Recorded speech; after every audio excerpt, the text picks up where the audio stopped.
kita pergi kepada komposisi. Seperti yang saya maklumkan sebelum ini, anda perlu hantar 6 komposisi kepada saya untuk saya nilai dan jadikan karya salah satunya sebagai karya yang terakhir. Jadi anda buatlah perkataan komposisi, okey.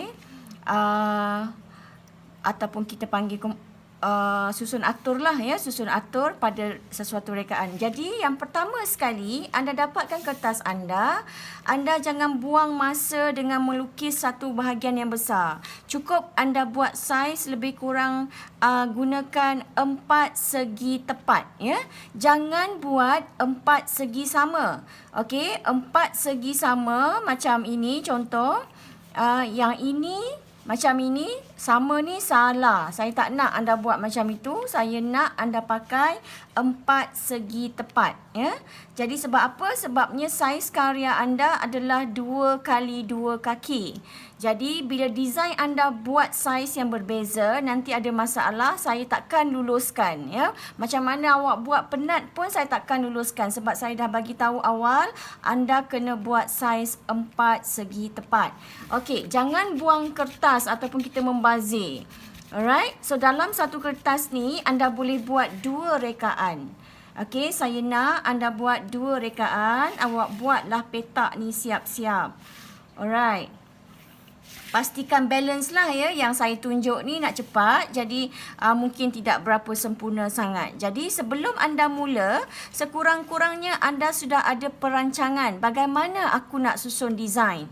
Jadi sebelum anda susun desain, bagi mereka yang begitu amatur, anda mungkin tak tahu macam mana aku nak susun dan sebagainya, buat satu kaedah, kita letakkan satu grid.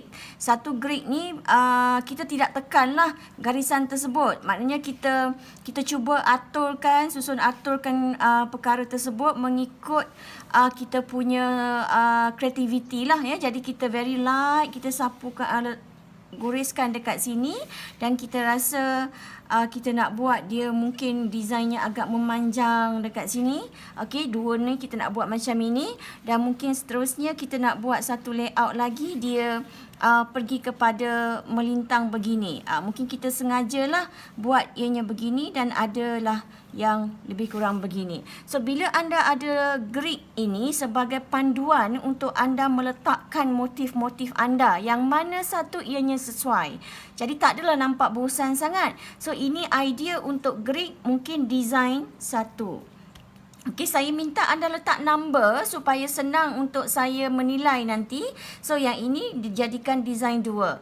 Ini kita standby grid dulu. And then yang kedua mungkin kita rasa kita nak main tengah ataupun kita nak main melintang mungkin. Ya, kita nak main melintang. Okey. Alright. And then mungkin yang separuh ni mungkin kita planning ianya separuh bulat. Alright. And then yang ini mungkin kita pergi begini dulu. Okay. Dan rasa-rasa macam banyak kosong, mungkin susah aku nak control ke apa ke. So you buat another one. Mungkin agak besar sedikit. Okay. Kalaulah anda punya, maknanya susun atur dekat design 1 dan design 2 ternyata telah akan nampak perbezaannya. Akan nampak perbezaan. Sebab yang ini macam ini, yang ini macam ini. Okey, contohlah ya, kalau kita nak melukis satu bunga lah ya, you ambil, you ada pucuk rebung contoh ya, you ada pucuk rebung. So you nak jadikan ruang ini yang kecil ini sebagai pucuk rebung you sendiri.